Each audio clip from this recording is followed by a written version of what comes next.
It's an everyday thing. It's an everyday thing. It's an everyday thing when you let your nuts hang. This is not someone that you forget. This is not a situation that, you know, man, I don't even remember him. No. What I don't remember is the version of myself before I met him. Nothing so far has turned out to be true. The only thing that Chris was able to tell me is true is that, number one, yes, there is a brother in Philly, him. Yes, there is a brother in Nashville, the twin. Yes, both parents are deceased. That is what I was told from the beginning. Those pieces of information are true. And the uncle, he said, which uncle is he talking about? Because if you guys remember, back in one of the parts, I talk about where he said his uncle was giving him advice on why he should not open up his savings account to let me see it. He would not let me see it. And so I'm telling Chris about the uncle, and he was like, that uncle been dead for years. I told him about Junebug. He said, Junebug been dead for years. And I said, Chris, he was having conversations with Junebug on the phone in front of me. He was like, it wasn't Junebug. What's the whole ordeal with Junebug? Who? I don't know who the heck that is. I don't know nothing about that. The only person that passed away is a friend of mine. His name is Eric. He was in a car accident. Junebug was supposed to be family. No, nobody in my family called Junebug. Eric was a friend of mine who was in an accident. He went through a rough time. He was a military guy. PTSD bothered him. Me and a lot of people that knew him, we tried to get him help. He drank a lot. And one night he got drunk and he just off the road. Fatal car accident. I went to St. Louis to bury him with a lot of friends of mine. She knew about that. You gotta excuse me on that one. That's a really good friend of mine. He's somebody that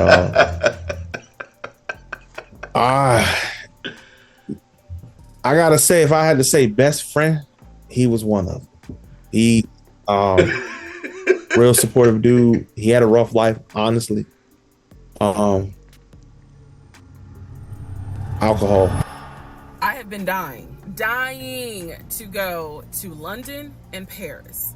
This is something, if you know me, you know she wants to see Paris, she wants to see London.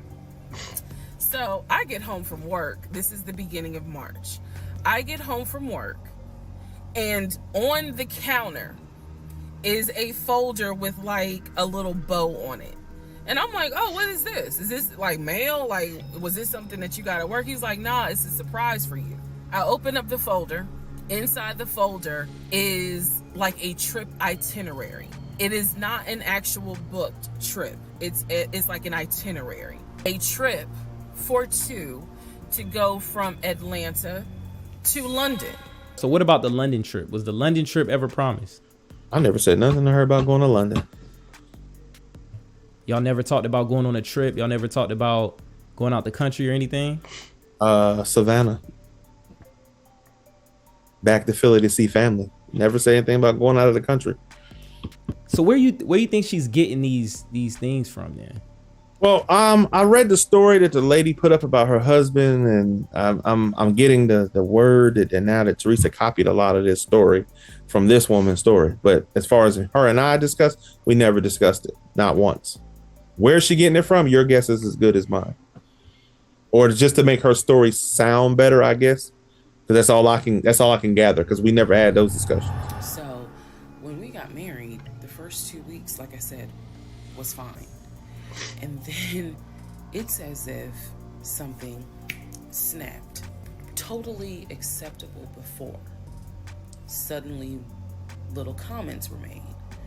Why are you wearing that to work? You get off at 3:30, so you'll be home by 5, right? Things that had never happened before. He had never questioned what time I'm be home.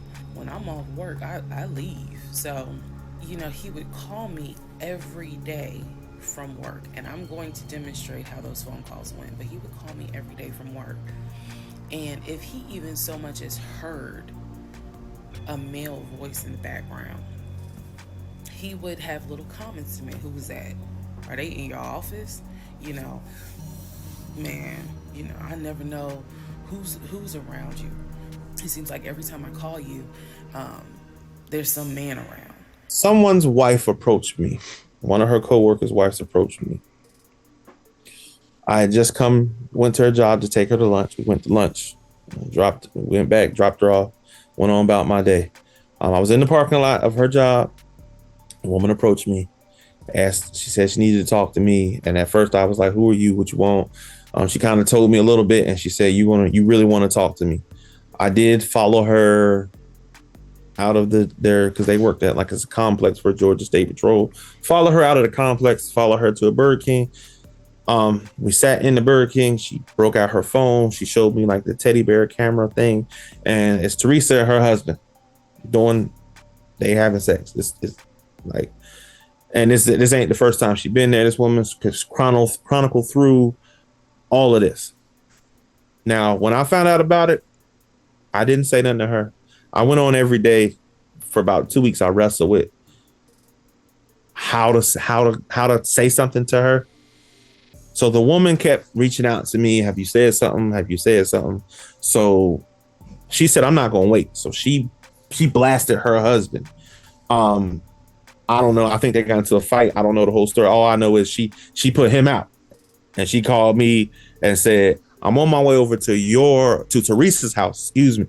And I know they there right now. You best get your ASS there because I'm about to go kick in the door. I go over there. She had not got there yet. I go in the door. I go upstairs. She in there with him. They doing their thing. I just shut the door. I come downstairs. Now I'm mad at this point. And before I could react, the lady comes, knocks on the door. I open the door. She ready to push past me. We get to tussling because I'm trying to tell her you can't go upstairs. She ready to go upstairs and do something to both of them. I end up calming her down. He come flying downstairs. He come flying out the house. He jump in his car, and she don't say nothing to me. She was like, I'm about to get his ass. And she just jump in her car and she give chase. I don't know what happened with them two. Whatever happened with that, I know later on they reconcile and they together and they live in Charlotte. I know that was the end of that relationship with Teresa and him. Teresa come downstairs. She said, you don't know what you seen. And I'm like, well, you came down in the bathrobe when you told me you're supposed to be at work. You clearly not at work. And I said, what I'm going to do is I'm going to leave. I'm going to just leave. I don't want to do nothing to you. And I don't want to, I'm a black man. It's Atlanta. I don't want to, I was angry. Yeah, I was angry. I mean, I was real angry. I mean, I flipped over a couch. I mean, because she kept falling around the house, and I said, let me get the hell out of here. I got in my car. I left. Took the long way home, 285. I got home, and I blocked her from my phone, everything, and I just had nothing to say. And I went silent on her for 2 whole weeks. When I contacted her again, we met in Cobb County. We sat down, we talked. She apologized, and I told her, I don't know if I can get with it. At this point, I went down, followed her back to the house. I took a lot of stuff of mine out of the house. The only thing I left in there was a TV and some clothes. What it do, everyday people, man? It's your boy PJ. Today we back with another lit video. We back in the confessional, and yes, we staying lit, big dog. Shout out to my everyday people who rock with me every day. Shout out to my homeboy Lucky Wizard Deals, man. Y'all check out his YouTube channel. Make sure y'all like, comment, and subscribe to this video down below, man. Hit the links down below in the description for Opulence Scents. Get you a 3-wick candle. Get 10% off when you click the link. Let's get into it, man. ReesaTeesa is a pathological liar, a compulsive liar. This whole story was made up, according to none other than Legion. Okay, Jerome McCoy, aka Legion, continues to maintain his innocence. Okay, Junebug was a fake story that ReesaTeesa made up. Let me ask this. because like as he tells the story, you be like, okay, there's no June bug, but she says it was June bug. We should take her word for it. He says it wasn't a June bug. What's the truth? What's the truth? We can't say this man is not telling the truth. There might not be a June bug. But if she says he was talking to June bug, Leisure says he wasn't talking to a June bug because there is no June bug. ReesaTeesa could be telling the truth because there really wasn't a June bug. He was just making it up. But why would ReesaTeesa say she talked to the brother and the brother confirmed that June bug was dead? And then then Leisure goes off about some friend named Eric and he gave that sob. It's hard to talk about. Man, shut up. That was the most crap I've ever seen in my life. Like, how could you just make that up? Why would she make it up that there is no June bug? Or that there is a June bug? That you've been talking to your uncle? A lot of stuff just ain't adding up, Legion. Then the fact of the story about her sleeping with a coworker. This could be true. This could not be true. But then you said you left, you got angry. Black man in Atlanta, you knocked over some couches. That's the correct response to somebody cheating. You said you was calm, cool, and collected, but then all of a sudden, well, you was angry. But you was, so, I don't know. Man, you coming up with a lot of BS. But as I continue to watch and listen, I'm starting to think like, do we really know the truth? Did ReesaTeesa really steal this story from another lady? That's what was said. It's been going around the internet that she used the story from another lady. Which, who knows? She might have been inspired. Or she might have just decided, hey, this is what I want to do. I don't know. But I'm going to check out the other lady's story. See if it's any validity to it being similar. And I guess I'm going to give you my thoughts. And if I believe it. Because, like I said, both of these stories now seem to be too elaborate. Like the London trip. The London trip. She was supposed to go to London and she had this detail of him having an itinerary out.